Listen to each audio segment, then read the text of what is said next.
Paper number 3 आपका business mathematics and statistics, एक ऐसा पेपर जिससे बहुत सारे स्टूडेंट्स को लगता है डर। उन्हें लगता है सर क्या करें, एग्जाम बिल्कुल करीब आ गया है, अभी भी समझ नहीं आ रहा कि हम इस सब्जेक्ट को, इस पेपर को किस तरीके से टैकल करें। सो माय डियर स्टूडेंट्स, मैं आ गया हूं आप सभी के सामने एक ऐसी वीडियो लेके जिसमें मैं आपको बताऊंगा कि किस तरीके से आप अपने पेपर नंबर 3 को टैकल कर सकते हैं और अपने एग्जाम में बहुत बेहतरीन स्कोर कर सकते हैं।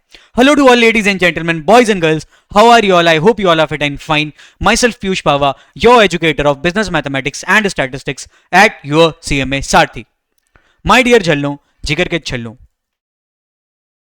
5 ऐसे स्टेप्स हैं, अगर आपने इन 5 स्टेप्स को फॉलो कर डाला तो ट्रस्ट मी, आप अपने बिजनेस मैथमेटिक्स एंड स्टैटिस्टिक्स के इस पोर्शन में कभी भी दोबारा परेशान नहीं होंगे। सबसे पहली बात, आप सभी को अपने दिमाग से एक चीज निकाल देनी है कि business mathematics and statistics tough है। अगर आपने अपने दिमाग में ये बात रखी हुई है कि मैथमेटिक्स टफ है, निकाल दो। अगर आपने अपने दिमाग में ये बात रखी हुई है कि स्टैट्स टफ है, निकाल दो। सबसे पहले अपने माइंड को ये बात डालो सबकॉन्शियस माइंड में कि कैसा भी हो कर लेंगे। टफ नहीं बोलना है, कैसा भी हो कर लेंगे। अपने आप को ये डेली बोलो कि कैसा भी हो कर लेंगे।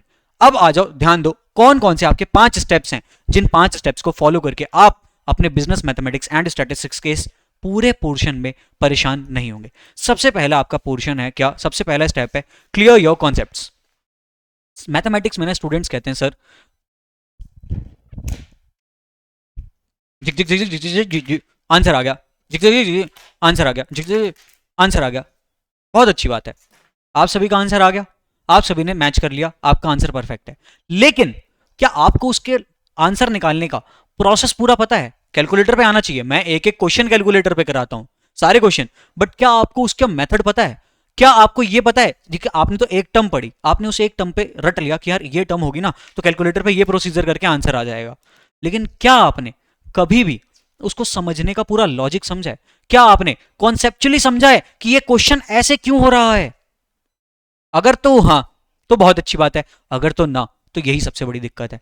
बार बार स्टूडेंट्स को मैं एक चीज कहता हूं, परमुटेशन एंड कॉम्बिनेशन में मैं सबसे मेन एक मैं इसका एग्जांपल बार बार लेता हूं क्योंकि स्टूडेंट्स यहां पे रटने की कोशिश करते हैं, तो मैं उनको बार बार एक ही चीज मैंने लिखवाता हूं, मैं एक स्टेटमेंट लिखवाता हूं कि ये स्टेटमेंट 10 बार लिख लो और अपने कॉन्सेप्ट इस या हर एक कॉन्सेप्ट को जो भी मैं बता रहा हूं उसको माइंड में क्लियर करो, तभी आप क्वेश्चंस को अटेम्प्ट कर पाओगे। अगर रट लिया कि ऐसे कर लेते हैं, ऐसे कर लेते हैं, ऐसे कर लेते हैं, तो रटते रह जाओगे। जैसे एक कॉन्सेप्ट आता है हमारा पीवीआईएफए का, पीवीआईएफए में छोटा इंस्टीट्यूट ने एक छोटा सा आपका झोल कर दिया, परेशान हो जाओगे। इंस्टीट्यूट ने कह दिया कि एनुटी 3 साल की है, चौथे साल कुछ नहीं हो रहा, फिर 5वें साल से एनुटी कंटिन्यू हो रही है। ऐसा क्वेश्चन आ गया और उसकी प्रेजेंट वैल्यू निकालनी है, बताओ क्या करोगे? क्यों? क्योंकि कॉन्सेप्ट ही क्लियर नहीं है। तो अगर आपको सबसे पहला क्या पार्ट करना है, आपको कॉन्सेप्ट क्लियर करना है। कॉन्सेप्ट क्लियर करने के बाद आपको करनी है सबसे ज्यादा practice, practice, practice, because mathematics is all about practice. Yes, I am very logical, mathematics is all about practice. Practice को कंटिन्यूसली करते जाओ, करते जाओ, करते जाओ। जितने भी क्वेश्चन इंस्टीट्यूट ने मॉड्यूल में दिया है, जितने भी क्वेश्चन एमक्यूपीज में आए हैं आज तक, जितने भी क्वेश्चन इंस्टीट्यूट ने पीवाईक्यू में भी दिए हैं, जितने भी क्वेश्चन एमसीक्यू बैंक में, वो सारे क्वेश्चन कर लो।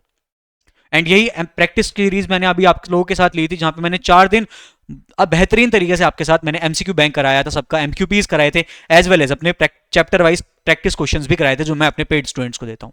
तो यहां पे आपको क्या करना है? प्रैक्टिस, प्रैक्टिस, प्रैक्टिस कंटिन्यूअसली करते रहना है। एंड साथ ही साथ आपको क्या करना है? कैलकुलेटर मेक और ब्रेक। मैं बताता हूं कैसे।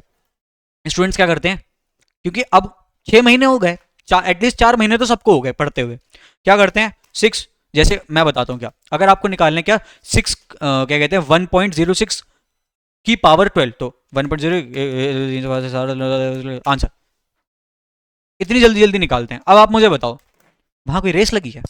वहां कोई रेस लगी है? मैं बताता हूं क्या होता है। स्टूडेंट्स ना कई बार क्या करते हैं, जल्दी जल्दी के चक्कर में कैलकुलेटर गलत दबा देते हैं।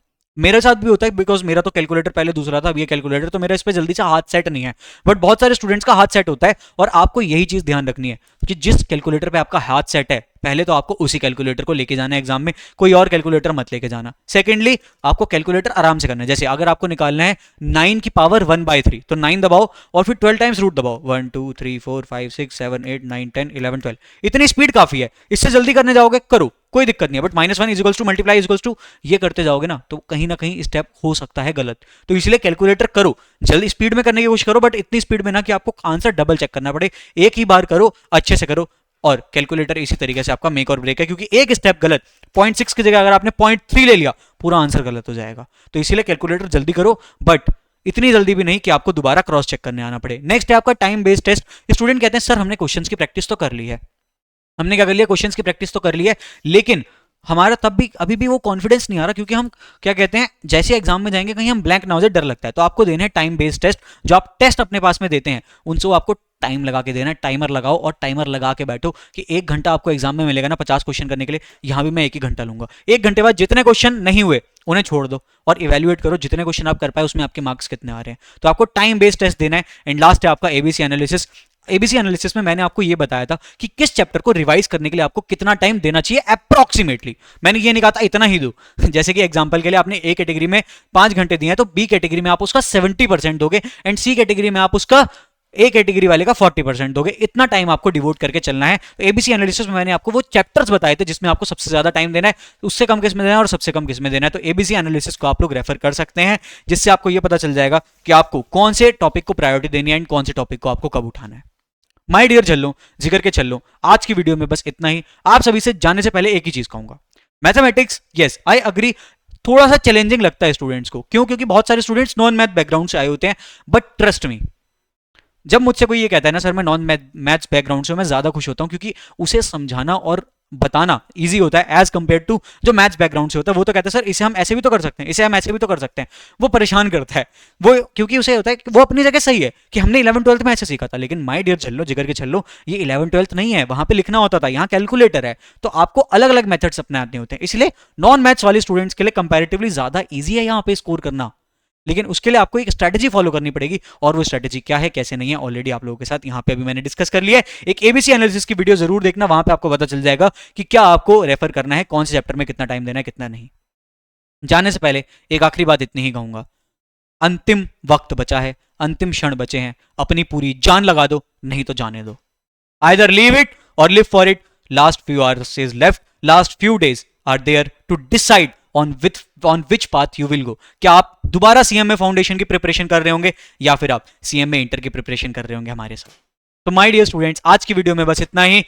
मिलते हैं आप सभी से किसी और वीडियो में, तब तक के लिए टेक केयर, बाय बाय।